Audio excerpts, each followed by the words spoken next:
Good morning. My name is John Costello. I am the Affordable Housing Manager at Maloney Properties.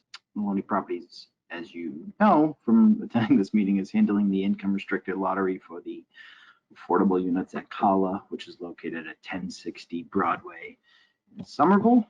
This informational meeting will be recorded and it will be posted on the City of Somerville's YouTube channel, their housing division website, as well as the CALAlottery.com. And just a quick introduction of the property. CALA, which stands for Community Architecture, Landscaping, and Art. Again, this is located at 1060 Broadway in Somerville. It was developed by Potterhouse Living LLC in collaboration with Mayor Joseph Cartatone and the City of Somerville. On the right-hand side of this slide, you'll see Maloney Properties contact information. There is a website which will list a lot of information about the property. If you still have questions that may not be listed on the website, feel free to shoot us an email at CALA@maloneyproperties.com or give us a phone call at 781-992-5306. You can also obtain a lottery application from our website at CALAlottery.com if you have not done so already. A little kind of history of the project. CALA is a mixed-use development. It's located at the former site of what was the Potterhouse Community School. Property is a quick walk from both Tail Square and Davis Square, as well as Tufts University. And it's also about a half mile from the MBTA Red Line stop, which is in Davis Square. The project started construction back in March of 2017, and we're shooting for move-ins this fall. The property consists of 48 total apartments. The breakdown is on the right-hand side: 30 are one bedrooms, 12 are two bedrooms, 6 are three bedrooms. 8 of those 48 total apartments are designated as affordable. Here is a quick map of the property and the neighborhood. As you can see, CALA is located right in the middle, right down the street from Tail Square, Davis Square. Tufts University is also a short walk nearby. In the future, exciting All Square Green Line T-stop will be right down the street as well. Here's some quick information about the building. Again, estimated move-ins are anticipated to be this fall of 2020. Parking spaces are right now at $200 per month. Storage is at $75 per month. Each apartment in the building will have an in-unit washer and dryer, which is an electric washer and dryer. If an income restricted or inclusionary zoning applicant, or tenant rather, were to have parking or storage with the unit, those fees would be deducted from the base rent. So just for easy numbers, here an example would be if the rent was $1,500, let's say, and you had a parking space, the amount due from the tenant would be $1,300. So the $200 in parking would be deducted from the rent. It's not added on to the rent as normal instances for market rate units. On the right-hand side of this slide, you'll see some building amenities. It is adjacent to a new public park. The building will have access to 19,000 square feet of open outdoor space, which includes courtyards, roof decks, patios, and a backyard. There will be a fitness center. There is a parking garage for cars and also bicycles. There will be storage lockers, a community garden, an on-site tap room, and artist gallery. Urban Museum Living Mural Project.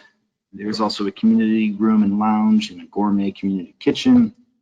And again, really stressing this point, is it's very convenient to T stations, as well as shopping and restaurants. One of the most common questions with any lease up is, what are the utilities and startup costs? Tenants are responsible for the following utilities, which is gas, which includes the heat and hot water; electricity, which is the cooking, which would be your stovetop and oven is electric. Water and sewer is separately metered, but it is billed to the tenant who would be responsible for it. Cable and internet, It's of course an optional fee, which would be paid by the tenant, in renter's insurance, which is also another optional fee. It's not required, but it's definitely recommended that a tenant purchase renter's insurance. It is relatively inexpensive. It's usually under $200 in Massachusetts for a good chunk of coverage. There is also a link on the bottom left-hand side of this slide. That, again, this PowerPoint will be posted to the 3 websites that I mentioned at the beginning of this PowerPoint, but this is definitely a great resource if you are interested in renter's insurance and learning more about it. The move-in fees that are due at lease signing are first month's rent, which would be prorated depending on the date that you move into the unit. So if you move in on, say, November 15th, you would only pay for the 15th through the 30th. You wouldn't pay for all 30 days. And the security deposit, which is equal to 1 month's rent. These are some important dates and deadlines, which you probably saw on the lottery advertisement, which is how you got this login info. If you are an artist, also the inclusionary info session, it's happening right now. The Somerville Arts Council Artist Certification info session has passed. The artist certification deadline is this Friday, September 18th. If you do have additional questions about this, I would recommend emailing artistcertification@gmail.com. The application deadline is October 5th. Applications must be mailed and delivered to Maloney Properties, not the city of Somerville, to Maloney Properties. They can be sent by regular mail through the United States Postal Service or FedEx, UPS, to CALA Lottery. To CALA Lottery's attention, and the address to mail it is 27 Mica Lane in Wellesley. Or you can email it to us, which is usually the easiest way for applicants. You can also fax it to us as well. The lottery drawing is scheduled to be held Wednesday, October 21st at 11 a.m. That will be viewable. Here is the call-in number to view it, but it will also be posted on the City of Somerville's YouTube page as well. Here is a breakdown of the affordable units, or the appropriate term would be inclusionary housing units, which again, this is all listed on our website and advertisements, but it's a breakdown of the 50% AMI units, area median income, it's AMI, 80% and 110%. It's also a breakdown of the rent. There are 3 units that are restricted to artists and 1 unit that is restricted to elderly households. If you are applying for an artist restricted unit or an elderly restricted unit, you must provide verification of that with your application. Obviously, if you're applying for an artist unit, you must receive an artist certification through the Somerville Arts Council. If you're applying for an elderly restriction, the elderly restriction unit, you must provide verification that your household is 55 years of age or older, which is just a simple photo ID, driver's license, passport, etc. Which brings us to this slide. I just mentioned the elderly restriction unit 105. Households have to provide documentation, a photo ID. At least 1 household member has to be 55 years or older in order to qualify for that. The artist restricted units are unit 004, 111, and 210. The applicants for these units must have an artist certification letter through the Somerville Arts Council, and they must provide that prior to the lottery drawing, which is again October 21st. Although applicants who are certified artists can apply for both the artist and non-artist units as well. Again, the deadline to apply for an artist certification is this Friday, September 18th. Now on to the restrictions and requirements. This slide is rather wordy, I understand, but it does help to kind of capture and explain everything. I won't read this all to you, but it's definitely worth noting if your household falls under any of these categories, specifically on the right-hand side, unborn children, divorce or separation, custody, if custody of a child is shared, and as well as households with college students. There is a household size requirement for this property, for these units, I should say. Minimum household requirement is tied to the number of bedrooms in a unit, unless a household is requesting a reasonable accommodation. For example, a one-person household would not be eligible to reside in the two-bedroom unless they needed the second bedroom for reasonable accommodation. And for the three-bedroom unit, household would have to be at least three persons or more. The reasoning behind this is a three-bedroom, of course, better serves a three or more person household than just a single person. Unrelated household members that have documented history of living together must show proof of that, and it must show that they were living together up until August 6, 2020. It could not be somebody that you lived with 2 or 3 years ago. And you must show intent that you continued living together in order to apply for the inclusionary unit. Two other requirements are households cannot be a full-time student or registered to be a full-time student in the next semester. If the head of the household is a PhD candidate who is both employed and considered a full-time student by their university, they would not be eligible. Households also cannot own real estate or have a joint interest in a property, whether that is in the United States or abroad. There is also a preference for both residents of Somerville and employees in Somerville, or people who work in the city of Somerville, at least 32 hours a week or more. First, we'll review the local preference for current residents. In order to apply for this local preference, an applicant needs to show documentation that they live in Somerville. And how do you do that? You have to provide one of the following pieces of documentation with your initial lottery application. This must be received prior to the application deadline in order to be entered into the local preference lottery pool.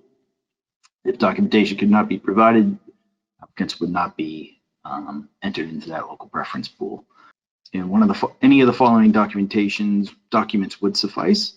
Obviously, a signed lease would show that you live in Somerville, a voter registration, a utility bill, which can be electric, gas, oil, cable, internet. Current bank statement would show that you live in Somerville. The bank statement must have all pages of the statement included, not just the front page. A cell phone bill would suffice. If a lease cannot be provided, which we oftentimes run into, a signed or dated letter by a landlord identifying the applicant, their address, and proof of ownership would suffice in some instances, or a current housing assistance payment contract or a letter from an issuing agency for anybody who receives housing assistance, such as a Section 8 voucher. On the right-hand side, it will show a kind of a simple example of what we're looking for. It would have to show the applicant's name. It would have to be dated within 30 days of the application, and it would show, of course, Somerville, Massachusetts, whichever street the applicant resides at. So also the local preference for the full-time employees in Somerville. Again, this is a little wordy slide, but we do try to just provide as much information as possible to applicants so they have all the pieces of the puzzle needed. In order to qualify for this preference, applicants must work full-time in Somerville, which again would be 32 hours a week or more. In order to provide proof that they work in Somerville, an applicant would have to provide a pay stub, which would have to be dated within 30 days. And the pay stub must show the number of hours worked in a pay period, the location of the business in Somerville, and obviously the household member's name. Pay stub cannot be provided, which we sometimes run into, a letter of employment from the Human Resources Department or payroll director would suffice. That letter would, of course, have to be on company letterhead with any type of contact information for the Human Resources Director or Payroll Director as well, in case Maloney Properties has any questions. If a household member is working remotely, renting out a workspace in Somerville, they would not be eligible for a preference, as a co-working space is not sufficient. If a Tufts University employee is applying with this preference, they must work 32 hours a week or more within the city of Somerville.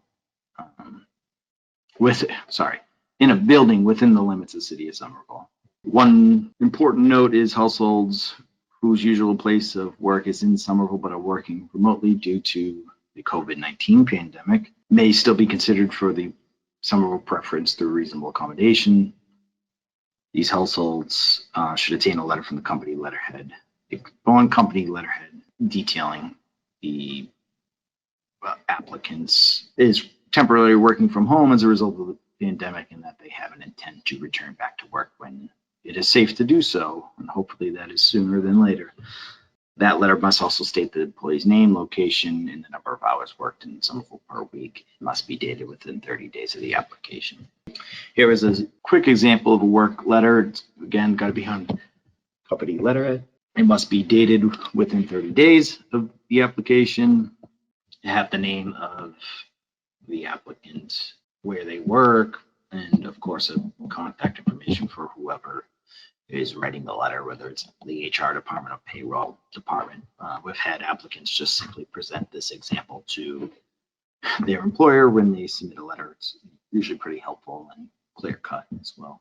Here is just a quick breakdown of the income qualifications. Again, there are 3 tiers to the units. Some units are 50% area median income, some are 80%, some are 110%. On the second column, you will see the minimum income requirements. Those are dependent on the type of unit. And it is worth noting that minimum income requirements do not apply to households that receive housing assistance, such as Section 8, MRVP, or VASH. But I obviously won't read every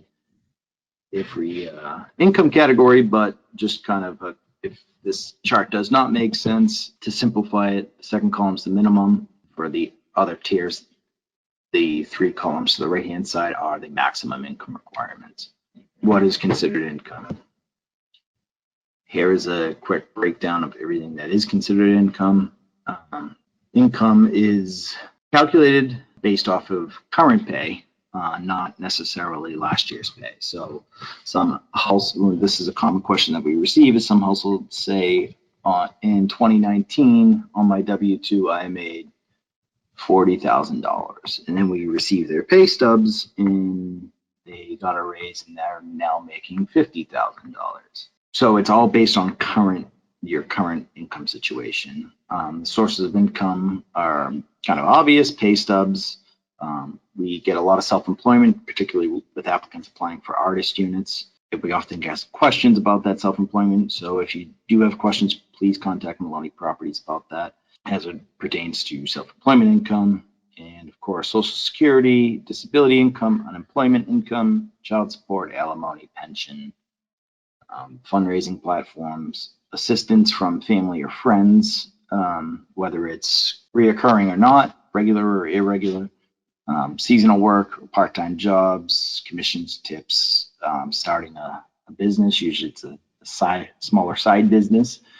And of course, if you're expecting any income changes, we would need to know that, whether it's changes in work hours, raises, bonuses, and overtime pay, commissions, etc. Again, back to self-employment income.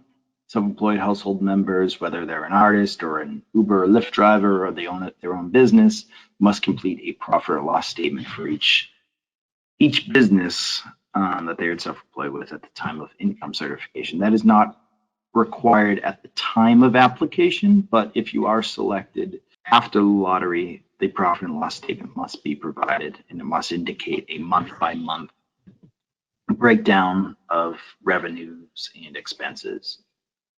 Again, this will all be provided to the top applicants following the lottery, and Maloney Properties would work with applicants to answer any questions that they have if they're selected in the lottery as it pertains to self-employment income. There is also a maximum asset limit, which is $250,000 in liquid assets. Any type of retirement accounts or college and health saving plans are not counted towards the asset limit. Examples of what assets would be counted are savings or checking accounts, our certificate of deposits, mutual funds, investment accounts. All this would need to be presented to Maloney Properties if you're selected in the lottery. Again, the 401k statements would not, retirement accounts or college and health savings accounts are not counted towards the asset limit, but that documentation would need to be provided in digital currency, Bitcoin, Venmo, PayPal, Cash App. All those examples on the left-hand side would need to be disclosed to Maloney Properties if they are selected in the lottery. And that includes all joint accounts. So if a household member who's applying by themselves is also on an account with somebody else who is not applying, that would need to be provided to Maloney Properties. You must list all assets on your initial lottery application. You do not need to provide statements or any evidence of the statements at this time, but you must disclose which accounts that you have on the pre-lottery application. And here is a simple kind of what the next steps are from here. If you have not done so already, please make sure to submit the complete application to Maloney Properties for the lottery. After the lottery drawing on October 21st, we will begin contacting the top applicants for the 8 inclusionary housing units, which at that time, when we begin contacting the top applicants, we will send an email or mail if an applicant doesn't have an email, detailing all the next steps, which I'm about to review. The very first step is we will request all the documentation that's required, which is the pay stubs, the bank statements, the taxes. It's going to be quite a lengthy request, but it's all the information that Maloney Properties needs in order to verify your eligibility. With that request will also be the request for a credit application. The credit application is not Maloney Properties oversight, if you will, for lack of a better term. The credit application is needed to screen the household for the property management's criteria, which leads me to step 2. So households would be screened through the property management company, which is not going to be Maloney Properties. It will be Premier Property Solutions. Premier Property Solutions will review the household's rental application and conduct their own screening, which includes the credit check, which will be through yougotlistings.com. The Premier Property Solutions wants to see a household with a 600 credit score or above. They will also check for any type of delinquent accounts, things that are in collections, eviction history. There'll be a criminal background check as well. There will be a landlord reference and income documentation. What income documentation means is Premier Property Solutions wants to verify that you meet the minimum income requirements, which Maloney Properties will also be verifying. One important note before I kind of go further is the landlord reference. A lot of times we see households who do not have a landlord. They may live at home with their parents or a family member or friend. In that instance, on a case-by-case basis, they will take into account other factors as well. After passing the Premier Property Solution screening that I just reviewed, credit, criminal, landlord, eviction history, etc., households will be offered to select an apartment where they're they'll be offered to select an apartment for which they are eligible. So obviously there are certain income categories for the 8 affordable units, so households may not qualify for all 8 apartments. And after they select a unit, Maloney and are approved by Premier Property Solutions, Maloney Properties completes the review of the entire application. So Maloney Properties will do a deeper dive into the income, assets, taxes. We review every single page, line by line, word by word, for eligibility. And if Maloney Properties deems the household eligible, they will obviously notify the applicant, but will also notify the City of Somerville's Housing Division, who will provide a proceed letter to the approved applicant outlining the next steps of the process, which in short would lead us to the step 4, which is the move-in process. Again, households that are deemed income eligible by Maloney Properties and pass the Premier Property Solution Screening will have 7 days to execute the lease and are required to occupy the unit within 60 days of approval.